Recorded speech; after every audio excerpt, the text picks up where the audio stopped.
Halo teman-teman, bagaimana kabarnya? Semoga pada sehat selalu ya. Di hari Jumat ini kita mau sharing analisis pada pair XAUSD. Langsung aja teman-teman kita simak dulu melalui time frame daily. Untuk pola candlestick kemarin itu membentuk candlestick doji bearish ya. Ada reject dari atas, juga di reject dari bawah.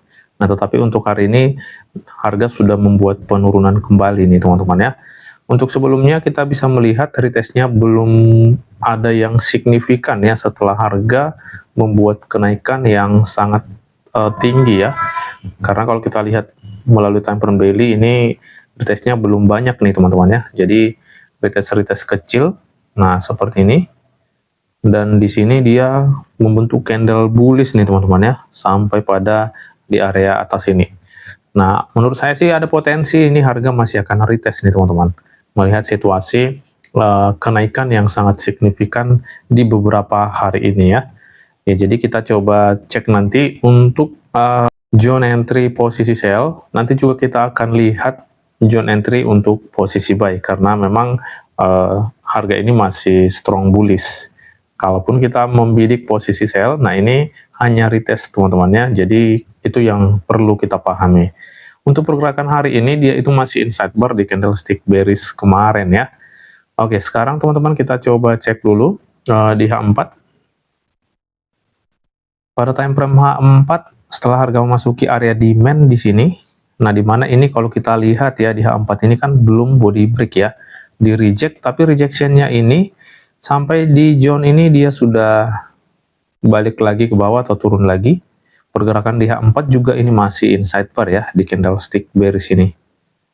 Ya, jadi ini masih ada potensi nih teman-teman. Menurut saya masih ada potensi untuk masuk ke zone selanjutnya. Coba kita cek dulu shadow candlestick ini ya. Sepertinya ini memasuki zone demand di sini.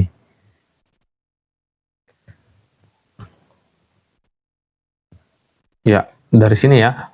Rejectionnya dari zone ini tidak membuat konfirmasi buy ataupun pola kenaikan ya. Dia hanya sampai pada zone ini dan kembali mengalami penurunan kembali nih.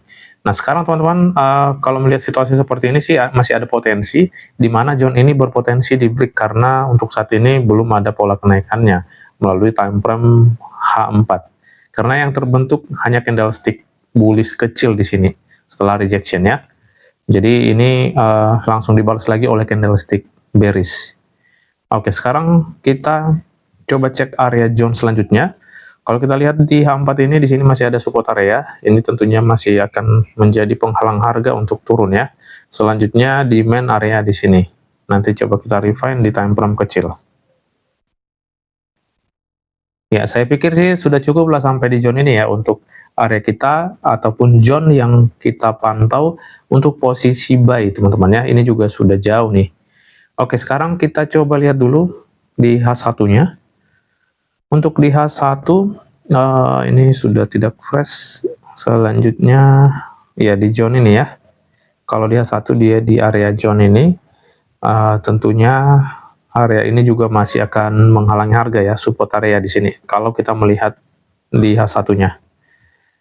Oke, ini sudah tepat. Selanjutnya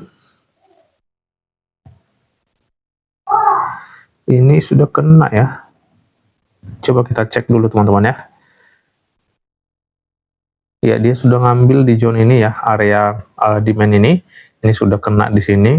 Kita turun ke bawah. Ini areanya kurang bagus nih teman-teman. Kita nanti coba lihat di M15-nya ya.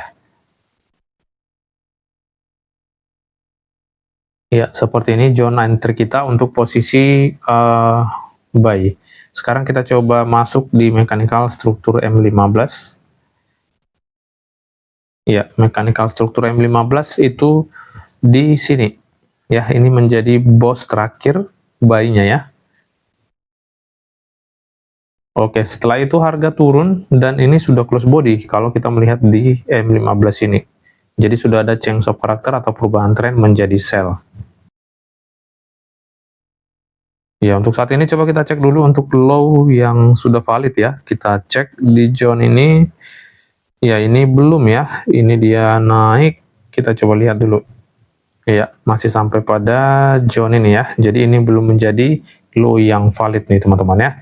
di mana harga sampai di zone ini, nah dia membuat penurunan kembali. Jadi ada potensi nih, harga ini membuat low yang lebih rendah dari zone saat ini. Ya, sehingga nanti kita sudah ketemu fullback ataupun inducement-nya yang lebih dekat ya. Untuk saat ini, belum ada low valid kita, teman-teman.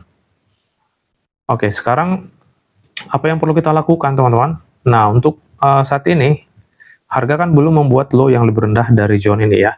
Jadi menurut saya teman-teman, jika pun nanti harga turun seperti ini membuat low yang lebih rendah bahkan masuk ke zone ini, nah ini kita masih bisa nih memantau posisi buy jika terkonfirmasi seperti ini.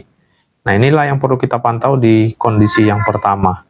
Ya tetap bisa kita mencari peluang buy-nya di beberapa zone yang sudah kita marking ini karena memang tren saat ini masih tren bullish. Nah jika ini yang terbentuk teman-teman, artinya kan sudah ada low yang lebih rendah ya. Jadi kita masih layak nih mencari peluang sell-nya. Ya, jadi kita mau marking nih area sell kita. Kita anggap aja ini membuat low yang lebih rendah ya. Jadi kita sudah ketemu beberapa zone di sini. Ini salah satunya area supply untuk posisi sell ya. Selanjutnya di atas ini.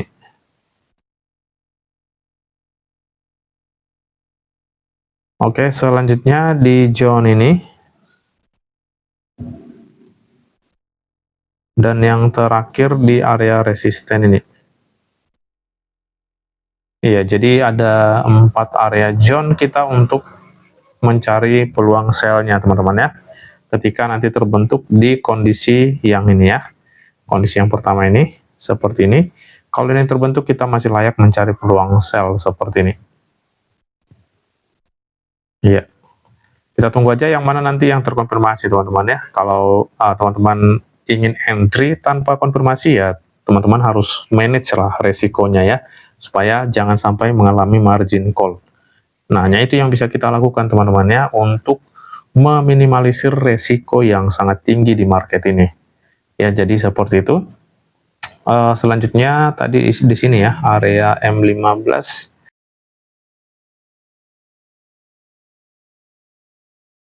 Ini kurang bagus teman-teman ya. Kita marking pada zone ini, itu pun sudah kena nih teman-teman ya, di zone ini ya. Jadi menurut saya ini kurang bagus nih. Ya paling di zone inilah kita bisa marking nih, kalau melalui time frame M15 ini. Ya jadi kita marking untuk area buy kita sampai pada zone ini aja. Seperti ini, ada 3 area ya, untuk posisi buy di XAUSD time frame M15. Dan ada 4 area untuk posisi sell ya. Melalui mechanical struktur M15, ini biasnya sudah menjadi bias sell teman-teman. Ya, tetapi kita masih layak untuk mencari peluang buy, karena melalui high time frame, biasnya masih buy, ataupun masih strong bullish. Jadi penurunan ini bisa kita katakan hanya retest. Oke teman-teman, itulah yang bisa kita jelaskan buat potensi pergerakan harga di hari Jumat ini ya. Semoga bermanfaat dan juga menambah wawasan buat kita semua. Salam profit. Ketemu lagi di next video, semoga kita sehat selalu.